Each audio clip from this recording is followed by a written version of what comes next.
Okay, let's move on and get to the IT space, because the IT sector is navigating through the uncertainty of Trump's tariffs, the challenges posted by AI.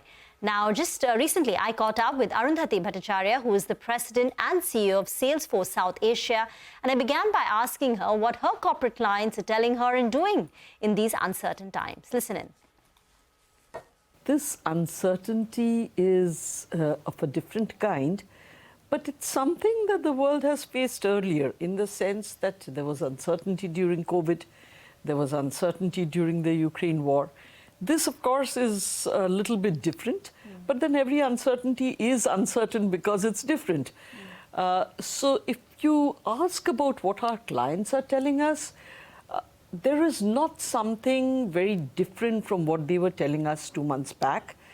One thing I think a business realizes, and that is, in order to take care of the uncertainties in this new world, they need to be more agile and nimble.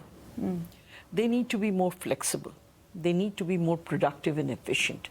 And if those things are going to be achieved, the main thing that will help them achieve it is technology. In today's world as well, if you've got to survive, if you've got to be sustainable, you have to have the latest technology. So I think companies realize that, and therefore, there is an urgency as to how they get the latest and the best. How they go about it is still a question they're asking, but whether there is a change in sentiment where technology is concerned, I don't think there is. Okay. I understand that you need to leverage technology to stay competitive, agile, flexible, to deal with this uncertainty. But, companies that we speak to are indicating that they're delaying their investments, decision-making. Even TCS referred to, at least tactically, some projects that they thought would have started have been paused for now. You aren't seeing anything of that sort? So what we are seeing is clients asking us more questions about the value we bring to the table. Okay? So these could be projects, which would still go ahead if we are able to provide the return on investment, the ROI.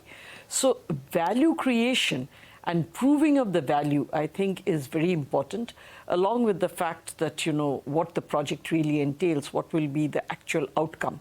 So both qualitatively and quantitatively, we need to showcase what is it that will be achieved by doing a particular, project. And if we are able to showcase that, I think clients are still willing to spend. So tech budgets are still intact? We haven't seen any cuts? We haven't actually felt any cuts as yet. But you have to understand this is just 2 months old, okay? And there have been a lot of flip-flops during that time itself.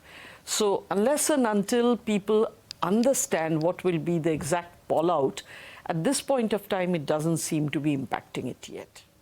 You spoke about how projects where you are certain of the ROI and the ROI is high are going through. But what about some of the discretionary spending, where the outcome may not be as certain? What we call discretionary demand. Yeah, but then something, people will do some amount of discretionary spending if they still believe that the outcome will be something that will give them greater value. There are a lot of things that you have to experiment on before you can actually decide that this is the right thing for you. Have they stopped experimenting? I don't think so. Because, it requires you.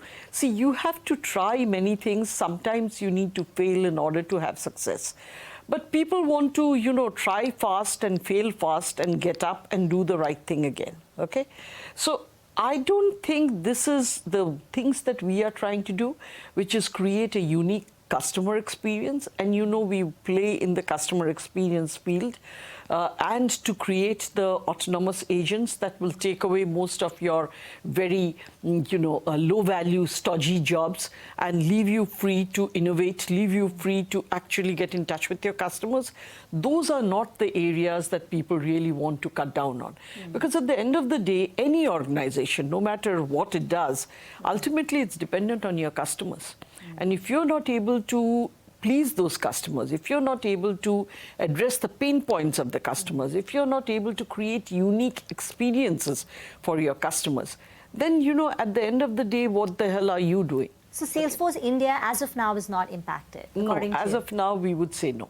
Okay. And FY25-26 should be as good as, say, FY24? So, we've just closed the year. This is a silent period for us. We can't really talk about it. But yeah, at this point of time, I think things are good. You spoke about autonomous AI agents, right? That's the future. Are they displacing workers because they are able to create very human-centric experiences, customer experiences, personalized? And you also refer to them as low value. So are they displacing tech workers? So, the thing is, like any other change, what will happen is the nature of jobs will change, okay? If you are looking at people writing very basic code, yeah, there will be a time when agents will be able to do it, okay?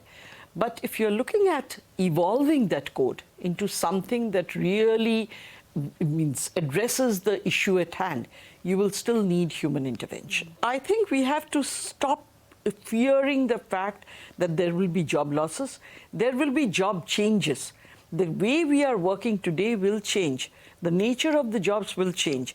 Will it mean reskilling? Yes. Will it mean upskilling? Yes. Will it mean, accepting that there is change coming our way? Yes. And what we continue to tell people is, this will probably give you more time to be human, because too much of your time was going into doing routine jobs in the system. Our surveys show that 41% of the time that people spend doing a job is doing repetitive jobs that can just as well be done by agents.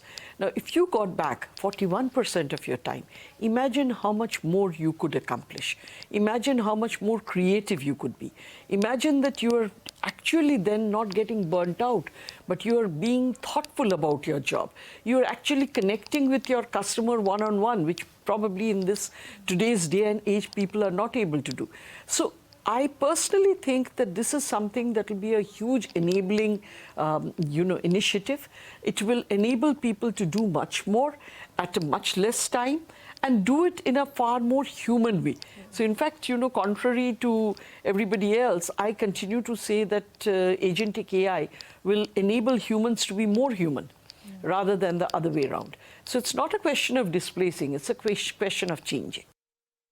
That's well put. Agentic AI will help humans to be more human. 41% of your potential time could be freed up if agents just do all the repetitive, stodgy work that we do on a daily basis in our jobs. Well, that brings us to a close in Trading Hour. Hope you enjoyed the show. Don't go anywhere. On the other side is Halftime Report.